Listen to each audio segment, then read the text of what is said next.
Hello, welcome to the lesson for Tuesday, August 25th. A couple things to go over with you. If you check out the agenda right here, first off, make sure you're doing your Lee College Daily Health Form. This is essential for remote learners as well as in-class learners. They're trying to collect basically data on this as well as making sure everybody is doing well. So after you complete the Lee College Daily Health Form, head over to Google Classroom to complete the warm-up for today. So I'll pull that up for you.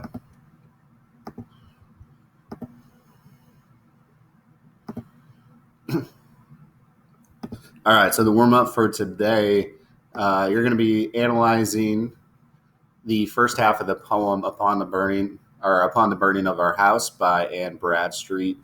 This is definitely a Puritan themed poem, so it has to do with our reading of the Crucible. You'll get an idea of the Puritan mindset, what they feel is important as you analyze this. So you'll kind of read through each section. There'll be a question, and what you'll do is you'll just number, there's 5 different questions, just number it 1 through 5 and answer each question. Make sure you're using complete sentences for that.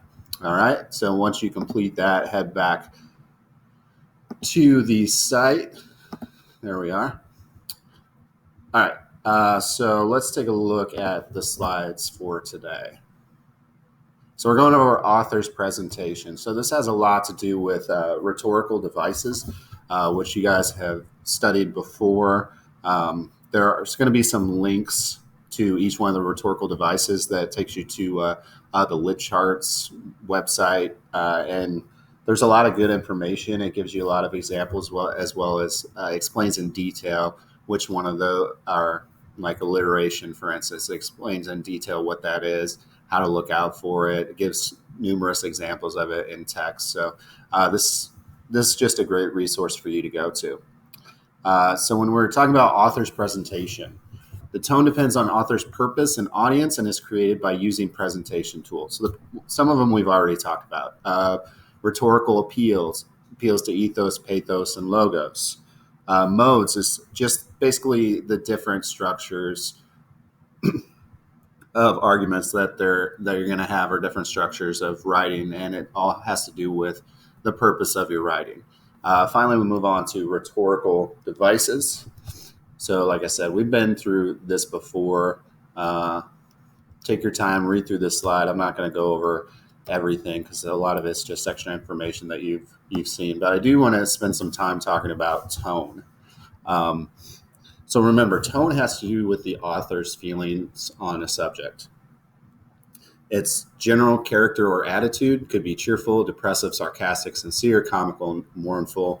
Again, this whole slideshow kind of gives you an in-depth look at tone, how to spot it, how to describe it if you're writing about tone. So I'll go through some of the key points here.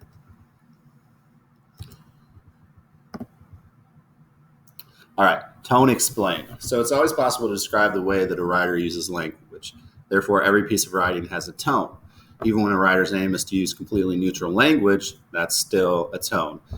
So scientific, journalistic, formal, professional, mechanical, those would all be tones. The way a writer makes use of tone can tell you a lot about the attitude or relationship towards their subject matter and what they're trying to say about it, as well as the effect they're trying to create for their reader. Again, this all has to do with where the intended audience, what kind of publication it's going to be in, all that kind of is going to contribute to tone. So this next couple slides are a great resource for you in terms of describing tones. I know right off the bat, it can be a hard task because you kind of understand what the author is trying to do, but you just can't think of a good word to describe the tone. So here, this next several slides here just go over different types of tones, as well as give you examples of where you would see that. So a lofty, soaring, and elevated tone might come from the Declaration of Independence. Grandiose, flowery, melodramatic, a sappy love poem, a wordy letter of apology. All right. So take some time. Again, you have access to all these slides. Read through this and use this as a resource when you're moving forward and trying to describe tone or or trying to understand it or anything in your analysis. All right.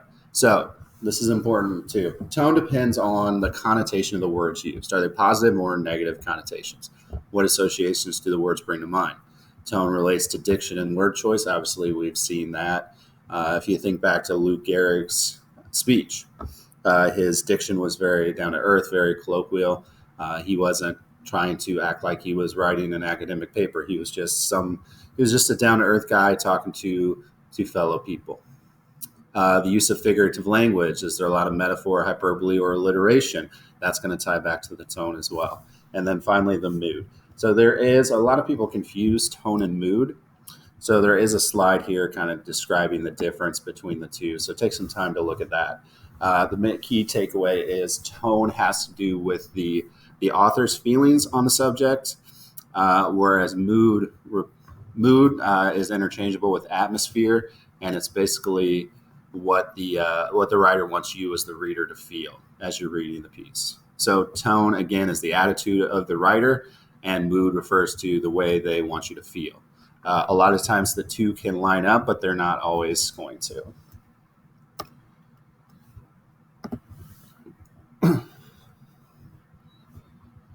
Okay, move on. Functions of tone in literature. Writers often make use of tone to demonstrate their attitude or viewpoint about their subject matter.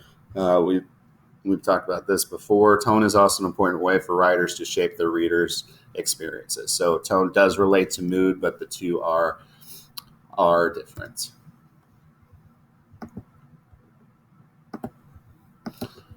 Okay, so that is it on tone. Take some more time to read through there, especially get a feel for the different ways to describe tone. That's going to help quite a bit with your analysis of the upcoming pieces.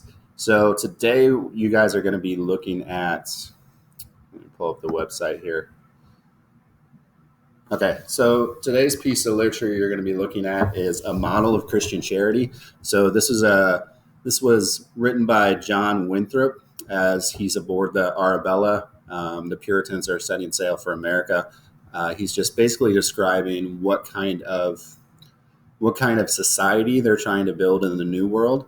So to get some more context on that, go ahead and watch the video here from YouTube. It's only like a 3 or 4 minute video, but the context it gives you is crucial in understanding the speech. So when you're done with that, head on over to Google Classroom to access today's assignment.